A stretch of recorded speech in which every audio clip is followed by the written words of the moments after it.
Tiago capítulo 4, versículo 13 ao 15. Diz assim a palavra de Deus: Escutem agora, vocês que dizem, hoje ou amanhã iremos para a cidade tal, e lá passaremos um ano e faremos negócios, e teremos lucros. Vocês não sabem o que acontecerá amanhã. O que é a vida de vocês? Vocês não passam de neblina que aparece por um instante e logo se dissipa. Em vez disso, deveriam dizer: se Deus quiser, não só viveremos, como também faremos isto ou aquilo. Que Deus aplique no nosso coração a palavra dele. Uma das coisas mais comuns no dia a dia de qualquer ser humano é o planejamento. Todos nós fazemos planos. Às vezes são planos bons, outras vezes são planos ruins, às vezes são planos detalhados, outras vezes são planos mais soltos, generalizados. Às vezes são planos a longo prazo, por um longo período de tempo, e às vezes são planos a curto prazo. O fato é que todos nós fazemos planos. Planejar faz parte do nosso viver, faz parte do nosso dia a dia. E eu acredito que isso acontece de um modo especial no ano novo. A virada de ano é um momento muito propício da gente planejar. Algumas pessoas que estão aqui estão planejando a educação dos filhos nesse novo ano, outros estão planejando uma nova rotina de estudos na universidade, outros estão planejando como é que vão expandir os seus negócios, outros estão planejando como é que vão investir em cursinhos, em estudos pessoais para conseguir passar naquele concurso tão disputado. Outras pessoas estão planejando a chegada de um novo filho na família. O fato é que todos nós fazemos planos. Planejar faz parte do nosso dia a dia. E eu posso ir além nesse ponto. Não é apenas o ser humano que planeja. Na Bíblia nós aprendemos que o próprio Deus, ele se revela como um Deus que planeja. Deus planejou a criação do mundo e executou esse plano, criou o mundo. Depois que o pecado entrou no mundo, Deus, ele planejou a salvação do mundo e executou esse plano novamente.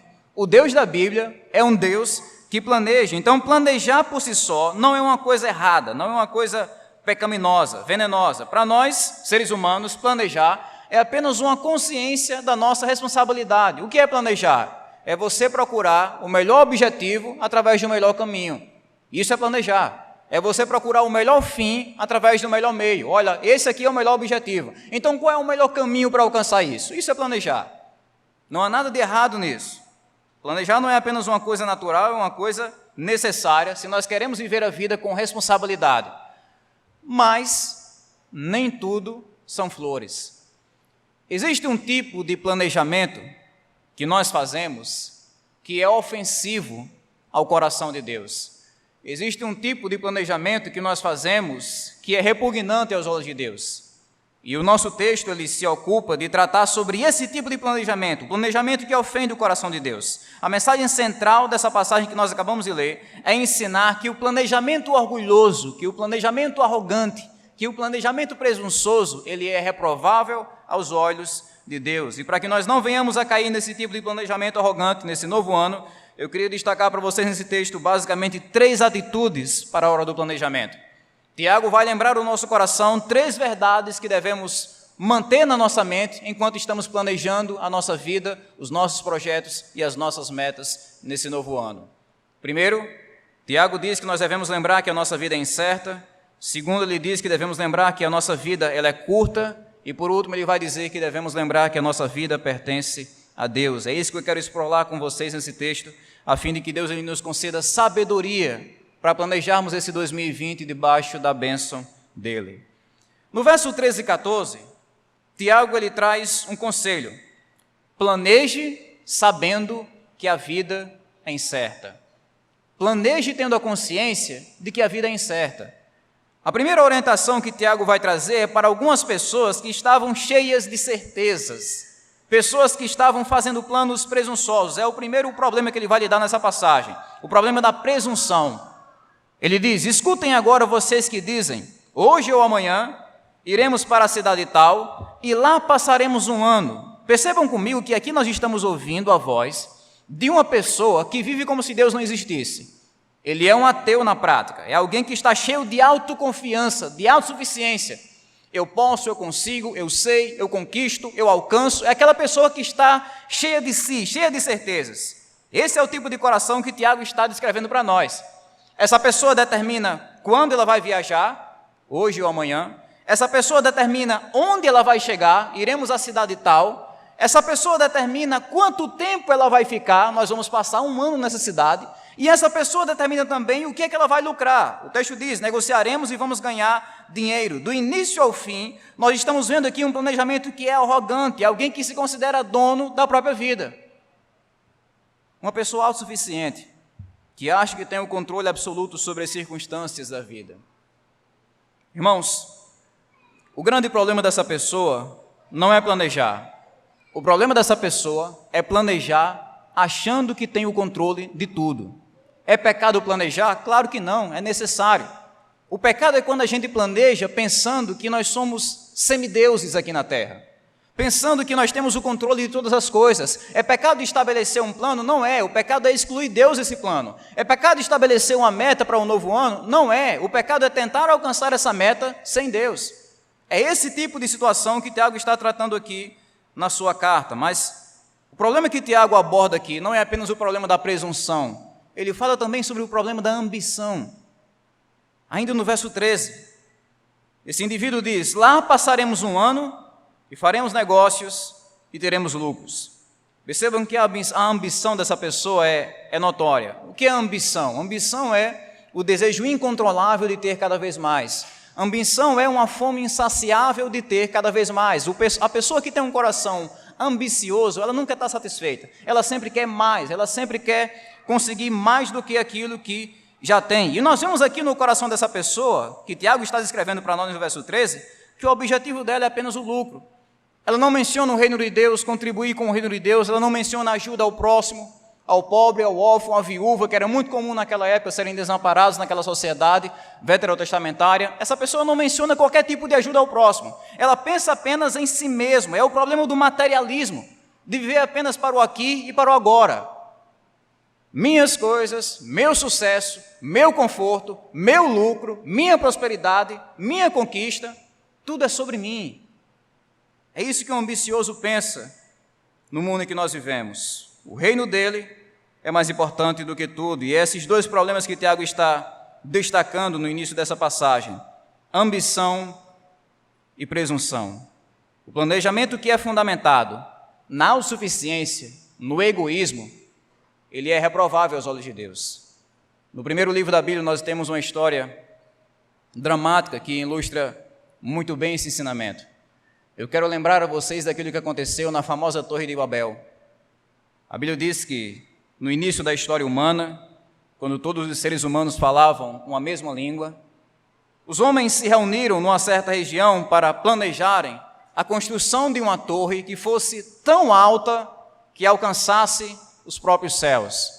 Esses homens se reuniram, começaram a planejar a execução daquela torre, usando a tecnologia que eles haviam acabado de descobrir, começaram a colar tijolos uns nos outros, começaram a ter essa habilidade de criar estruturas fortes e resistentes, e eles se reuniram ali para construir essa torre, para construir essa torre que conseguisse tocar o céu. Gênesis capítulo 11, verso 3 ao 4, está escrito o seguinte: e disseram uns aos outros, venham, vamos fazer tijolos e queimá-los bem. Os tijolos lhe serviram de pedra e o betume de argamassa. E disseram, venham, vamos construir uma cidade e uma torre, cujo topo chegue os céus, e tornemos célebre o nosso nome, para que não sejamos espalhados por toda a face da terra. É impossível a gente ler essas palavras aqui, sem perceber a presunção, sem perceber a arrogância, a cobiça que existe no coração desses homens. O que eles estão fazendo? Estão planejando. Eles estão planejando. Tem pecado em planejar? Não tem nenhum pecado.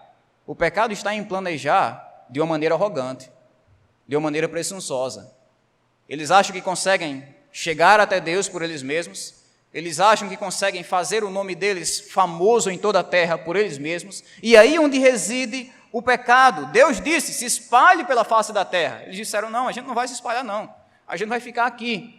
E tem uma coisa, Deus, olha, a gente vai construir uma torre que é tão alta que a gente vai conseguir chegar aí. Quando o Senhor enviar outro dilúvio que o Senhor enviou lá pelos dias de Noé, não vamos mais ser destruídos porque nós temos uma torre alta, estaremos salvos. Deus diz, multipliquem-se, se espalhem pela terra. Eles dizem, não, a gente não vai se espalhar, a gente vai se unir, a gente vai construir uma grande torre e ficar famoso. É um planejamento arrogante, presunçoso e que resultou no juízo de Deus. Deus desceu e confundiu a língua daqueles homens, e aí é que surgiu os idiomas que nós conhecemos hoje. Gênesis 11, do verso 7 ao 9, Deus diz, venham, vamos descer e confundir a língua que eles falam, para que um não entenda o que o outro está dizendo.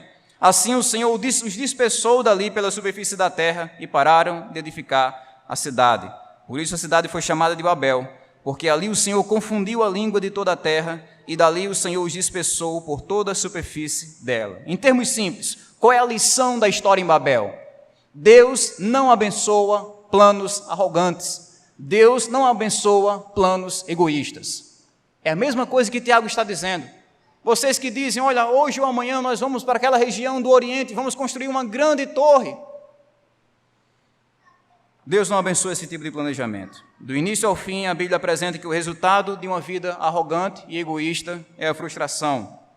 O próprio Tiago mencionou isso no contexto da passagem que nós estamos estudando, no verso 6 do capítulo 4, quando ele diz o seguinte, Deus resiste aos soberbos, mas dá graça aos humildes. Ele resiste aos soberbos, diz não para os soberbos, mas ele dá graça, abraça, ama, cuida daqueles que são humildes. E Tiago está aplicando esse princípio nessa passagem aqui que fala sobre planejamento. Ele vai dizer, se o seu planejamento for arrogante, for presunçoso, Deus não vai abençoar. Mas se for humilde, se você disser, o Senhor é quem tem o controle sobre a minha vida, aí sim Deus vai abençoar a sua humildade. Então existem duas coisas a serem evitadas nesse ano novo, presunção e ambição. Quando você estiver planejando a sua vida, seu trabalho, sua família, seus negócios, sua vida escolar, seus estudos, o concurso que você quer fazer, varra isso do seu coração. Varra a transição, ou a presunção, melhor dizendo. Varra o orgulho, varra o egoísmo, varra a ambição. Varra tudo aquilo que afasta o seu coração de Deus. Qual é a melhor maneira da gente planejar a vida? É tendo a certeza que a caneta que escreve a nossa história não está em nossas mãos, está nas mãos de Deus. É tendo a certeza que o controle absoluto sobre aquilo que acontece no nosso dia a dia não está em nossas mãos. O controle está nas mãos do Deus soberano. Infelizmente, os ouvintes de Tiago não estavam atentos a essa questão, e eles achavam que podiam definir a trajetória da vida por eles mesmos. E aí Tiago vai destacar no verso 14, leiam comigo, a verdade de que a nossa vida é incerta. A vida é incerta. Verso 14, a parte A diz o seguinte, vocês não sabem o que acontecerá amanhã. Vocês não sabem o que acontecerá amanhã. É uma verdade simples, mas é uma verdade impactante. Vocês não sabem o que acontecerá amanhã. Percebam a ironia dessa cena. Aqueles homens estavam planejando um ano inteiro. Um ano. Nós vamos lá e vamos passar um ano. Olha, em janeiro a gente faz isso, em março a gente conquista aquilo, quando chegar em junho a gente já está nesse patamar, quando se aproximar de novembro a gente já está com aquele reino construído. Eles estavam planejando o ano inteiro. Aí de modo irônico Deus diz, o que vai acontecer amanhã? Vocês sabem? Não sabem. Vocês estão planejando um ano inteiro quando vocês não conseguem garantir nem mesmo o próximo dia. É a ironia de Deus nesse texto para o planejamento arrogante. Ele está destacando aqui a verdade de que a nossa vida ela é incerta. Não incerta para Deus, mas incerta para nós. É tanto que o sábio Salomão ele vai escrever no livro de Provérbios, capítulo 27, verso 1, não se gabe do dia de amanhã, porque você não sabe o que ele trará à luz. É uma verdade profunda. Se você me perguntar, Neemias, descreva para mim, detalhadamente, o que é que vai acontecer na próxima hora da sua vida. Eu não consigo fazer isso. Eu não consigo descrever a minha próxima hora. Eu posso descrever para você o que eu gostaria que acontecesse. Agora, descrever para você o que de fato vai acontecer, não cabe a mim, eu não sei. A gente não pode garantir a próxima hora, nem o próximo dia, muito menos o próximo ano. A vida, ela é incerta. Isso não quer dizer que nós não devemos planejar o futuro. É o seguinte, já que a vida é incerta, então fica nas mãos de Deus aí. Eu não vou fazer nenhum plano, não vou trabalhar, eu não vou me esforçar por nada. Não quer dizer isso. Mas isso quer dizer que a gente deve planejar com os pés no chão, percebendo a soberania de Deus, percebendo que o controle absoluto sobre o que acontece no nosso dia a dia está nas mãos de Deus. Então, se queremos planejar o ano novo, debaixo da bênção de Deus, devemos evitar a presunção e evitar a ambição, ao mesmo tempo que nós temos consciência da incerteza da vida. Nós não temos o controle sobre os acontecimentos, é Deus que tem. É Deus que tem. Mas existe uma segunda orientação que Tiago vai trazer para o nosso coração, ainda no versículo 14.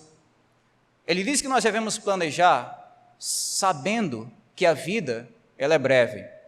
Planeje o seu próximo ano à luz disso. A vida que nós temos nessa terra, ela é breve. As pessoas a quem Tiago estava escrevendo essas palavras achavam que eram imortais.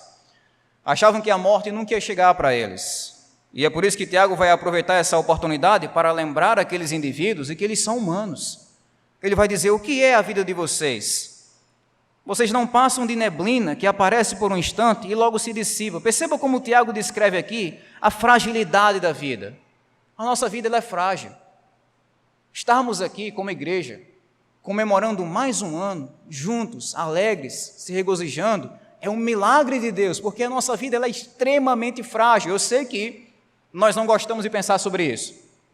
E talvez até tenha algum visitante aqui pensando, olha, eu vim para a igreja passar um ano novo e o pastor está falando aí sobre coisa negativa. A gente não gosta de pensar naturalmente sobre isso, não é um assunto bem confortável, pensar na fragilidade da vida.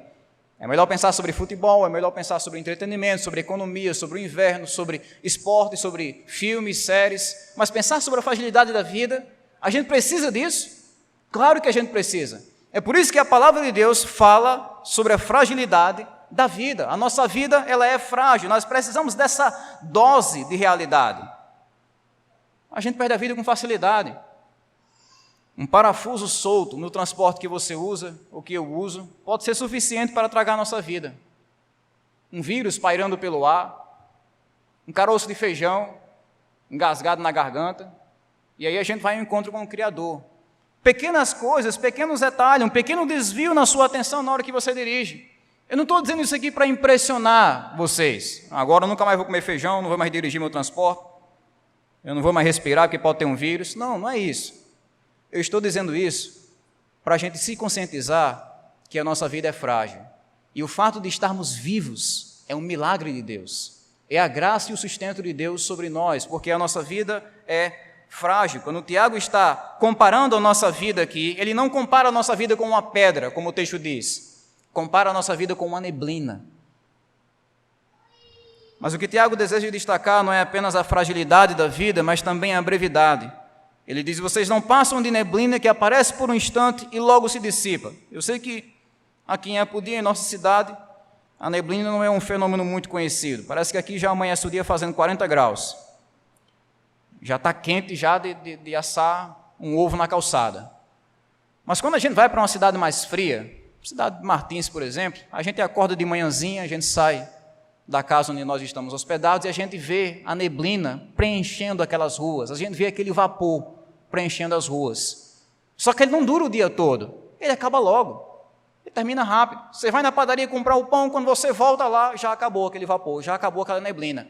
É passageira. Essa é a ilustração que Tiago ele vai usar aqui para descrever a brevidade da nossa vida. Ele vai dizer que a nossa vida ela é passageira.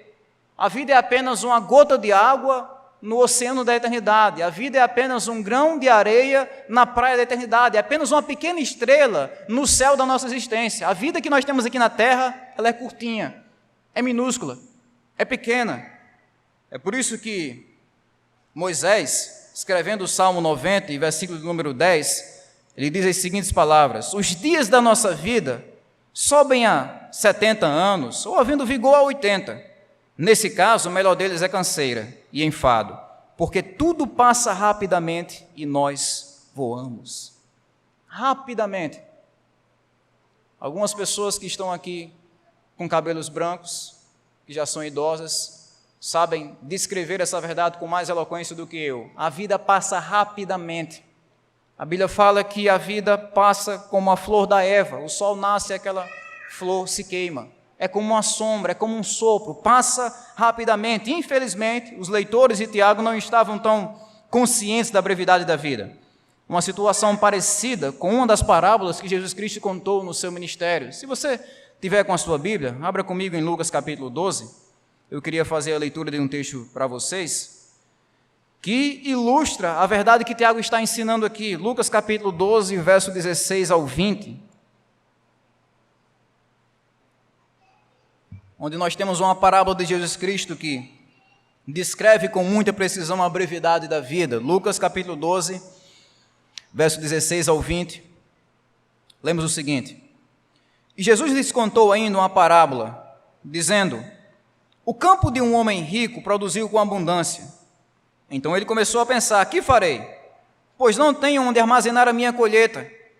Até que disse: Já sei, destruirei os meus celeiros, construirei outros maiores, e aí armazenarei todo o meu produto e todos os meus bens. Então direi à minha alma: Você tem em depósito muitos bens para muitos anos. Descanse, coma, beba e aproveite a vida. Mas Deus lhe disse: Louco, essa noite lhe pedirão a sua alma, e o que você tem preparado para quem será? Você percebe como esse homem achava que era eterno? Ele, ganhou numa bolada, ele estava extremamente rico, e aí ele pensou: olha, agora eu tenho muitos bens, mas eu não tenho apenas muitos bens, eu tenho muitos anos, eu vou guardar isso tudo, eu vou colocar isso tudo em armazéns, e aí eu vou ter muitos bens e vou viver muito tempo. E Deus diz: você não tem muitos anos, você não tem nem mesmo muitas horas, essa noite vão pedir a sua alma. Aqui Jesus Cristo está ensinando para os seus ouvintes, ou alertando os seus ouvintes, para o fato de que a nossa vida, ela é breve, ela é passageira, ela é transitória. Se eu pudesse resumir aqui em poucas palavras o que é que Tiago está ensinando nesse ponto, eu diria o seguinte: faça os seus planos para 2020, mas faça os seus planos como um ser humano. Evite a ilusão. Faça os seus planos como um ser humano. Entenda que a nossa vida, ela é frágil, ela é breve, ela não é eterna, ela não é imortal, não nesse mundo aqui em que nós estamos vivendo. Então planeje como um ser humano. Nós somos frágeis, nós passamos rapidamente, como Moisés diz, e é assim que nós devemos planejar a nossa vida. Tiago lhe deseja conscientizar o nosso coração para o fato de que o planejamento com Deus, ele deve ser humilde, porque a nossa vida é breve. Quando Moisés estava escrevendo o Salmo de número 90, versículo 12, ele escreveu o seguinte: Ensina-nos a contar os nossos dias, para que alcancemos um coração sábio. Neemias, eu quero um coração sábio, eu quero planejar o meu ano novo com sabedoria. O que é que eu preciso fazer? Entender que a vida é breve. Quem foi que disse isso? Deus disse. Aqui está dizendo no Salmo 90, versículo 12, se você aprender a contar os seus dias, ou seja, se você entender que a sua vida aqui ela é breve, aí é que você vai ter sabedoria. Você vai valorizar aquilo que realmente deve ser valorizado, você vai priorizar aquilo que realmente deve ser priorizado, você vai executar coisas que realmente fazem sentido para a sua vida agora e na eternidade. Por quê? Porque você entende que você tem pouco tempo e você não tem tempo a perder. Ensina-nos a contar os nossos dias, ensina-nos a entender que a vida é breve, e aí sim nós vamos alcançar um coração sábio. É assim que o servo de Deus planeja com humildade, colocando a vontade de Deus em primeiro lugar. E é o último ponto abordado em nosso texto, no versículo 15. Tiago vai dizer que nós devemos planejar sabendo que a nossa vida, ela pertence a Deus. O verso 15 diz: em vez disso, deveriam dizer: se Deus quiser, não só viveremos, como também faremos isto ou aquilo. Percebam que aqui ele está começando a descrever um planejamento humilde. Não se trata de planejar tendo o controle de tudo, não se trata de planejar movido pela ambição, o desejo de ter mais, não se trata de planejar movido pela ilusão de que é intocável, eterno, como se nunca fosse morrer. Não, aqui é um planejamento humilde de um servo de Deus, colocando a vontade de Deus em primeiro lugar. Se Deus quiser, se for da permissão dEle, se for da vontade dEle, da aprovação dEle.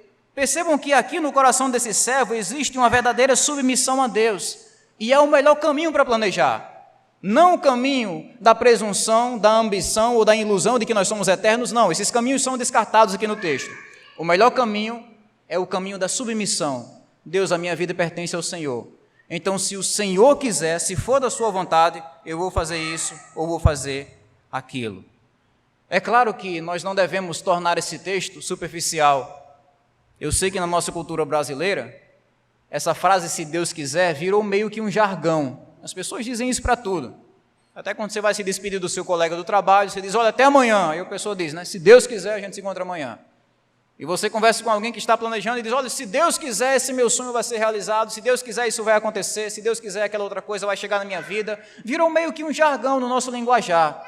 Mas quando Deus diz, aqui na palavra, através de Tiago, que nós devemos ter essa submissão, dizendo se Deus quiser, Ele não está dizendo que isso aqui é uma fórmula mágica, é um abracadabra. Olha, só você dizer se Deus quiser que aquilo acontece. Não é uma fórmula mágica, é uma disposição do coração, não é uma frase vazia aqui na boca, é uma firmeza no coração. Olha, se Deus quiser, se o Deus que manda na minha vida, se o Deus que controla a história do mundo, se o Deus que controla a minha história, o Deus que controla os cabelos que caem da minha cabeça, o Deus que sabe quando eu me assento e quando eu me levanto, quando eu falo, quando eu penso, se esse Deus quiser, eu vou viver e fazer isso e aquilo.